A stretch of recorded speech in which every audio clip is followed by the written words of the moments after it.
పదే పదే వాస్తవం కదండి.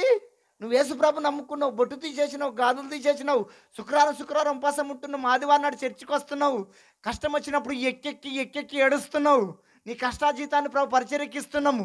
మరి లోకస్తులు విచ్చల విడిగా తిరుగుతుర్రు.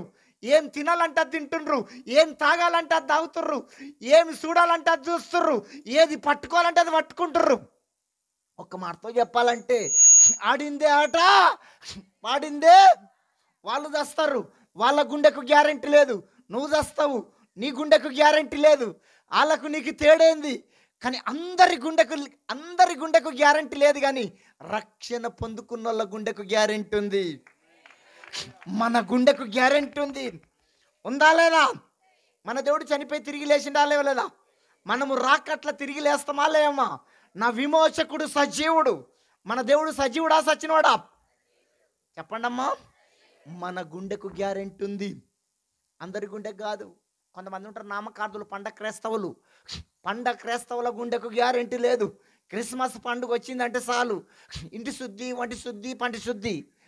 ఇల్లు కడుకుంటారు, ఒళ్ళు కడుకుంటారు. చీపిరి కట్టతోటి బూజంతా దులిపి పాత బొంతలను ఉతికి ఇల్లు శుద్ధి, ఒళ్ళు శుద్ధి, హృదయం పాకురు పట్టిపోతుంది. క్రిస్మస్ పండగ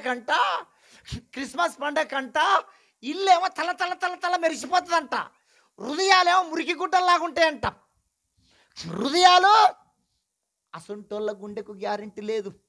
ఇంకొంతమంది ఉంటారు సంవత్సరాలు మందిరానికి వస్తారు, పాటలు వింటారు, ప్రసంగాలు వింటారు, కానీ రక్షణ పొందుకోరు.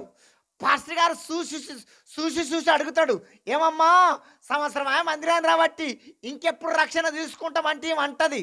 నా కొడుకు పెళ్ళి అయినాక తీసుకుంటా, బిడ్డ పెళ్ళి అయినాక తీసుకుంటా, ఇల్లు కట్టినాక తీసుకుంటా. కొడుకు పెళ్ళి అయ్యేలోపల, బిడ్డ పెళ్ళి అయ్యేలోపల పుట్టుకుమంటావు. రేపు మనది కానే. ఈ మీటింగ్ అయిపోగానే మీరు ఇంటి దాకా వెళ్తామన్న గ్యారెంటీ ఉందా? నువ్వు ఎక్కిన ఆటో 3 పల్టీలు కొట్ట పుట్టుకుమంటావు. అంతేగానండి. ఈ మీటింగ్ అయిపోగానే నేను కర్నూలు వెళ్ళాలి, నేను బస్సు ఎక్కిన, నేను ఎక్కే బస్సు మీదకి లారీ ఎక్కింది, ఆ బస్సులో నేను ముక్కలు అయిపోయినా, తుక్కడలు అయిపోయినా, ఆ బస్సు సీట్ల కత్తకపోయినా, నేను ముక్కలు అయినా, తుక్కడలు నాకు ఒక నిరీక్షణ ఉంది. నా జీవం క్రీస్తులో దాచబడింది. ఈడ కళ్ళు ముయ్యంగానే యేసయ్య వల్ల కళ్ళు తెరుస్తా. అక్క, అన్నా, నీ గుండె మీద చెయ్యే చెప్పగలుగుతావా? ఉన్న పాటన దేవుడు ఈ రాత్రి నిన్ను పిలుచుకుంటే